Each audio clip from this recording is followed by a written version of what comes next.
What up, I'm Chad Kerley, you're watching RideBMX.com, and I'm going to teach you how to nose manual.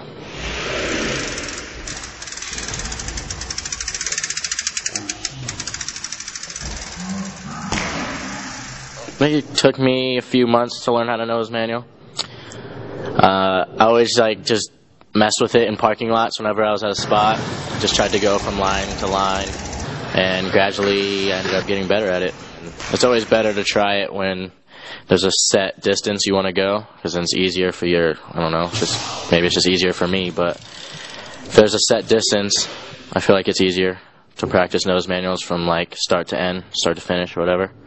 And yeah, to really learn how to balance it, you want to go slower. You don't want to go too slow, but at least a medium amount of speed, not fast or anything, because if you're going fast, you're not really balancing it. You're just, if anything, it's more of a nose bonker or something, unless it's that legit or something. But I would just say go a medium speed, and you'll really learn how to balance it better. And then you can go as fast as you want, and you'll feel comfortable.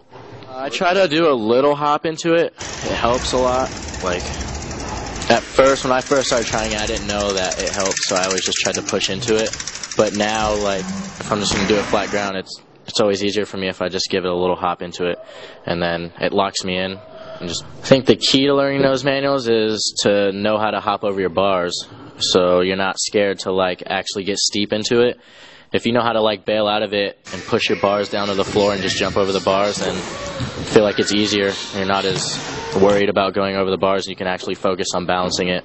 And I don't know, your body naturally wants to move up and down to balance it, and I don't know, it's just the more you practice it, the more you know, if you lean forward and your bike's coming down, you can keep it up a little longer. There's little tricks you can learn the more you practice it. You can get your own techniques. I think if you get steep enough, your knees straighten, and I don't know, it's always easier for me to try to get that, because once my knees are straight, I'm kind of locked in and I could stay into it.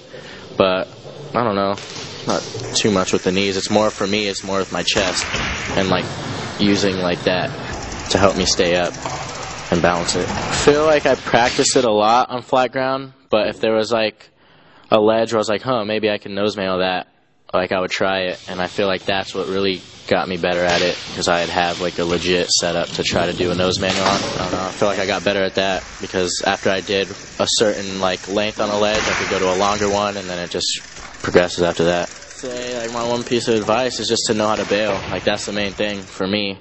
It was because I was just scared to go over the bars, so I would never commit to doing a nose manual. And once you do that, it's the more you practice it, you're gonna get better at it, just like a manual or anything else. Yeah, I get caught up. I have my good days and bad days on them, and I don't know. Sometimes they're tough for some reason, and sometimes they're just really easy, and that's the best. But I don't know. I just never if I really want to do the nose manual, I'm not gonna stop. I'm gonna keep trying it so I can get it, and then you just get better at it the more you do it.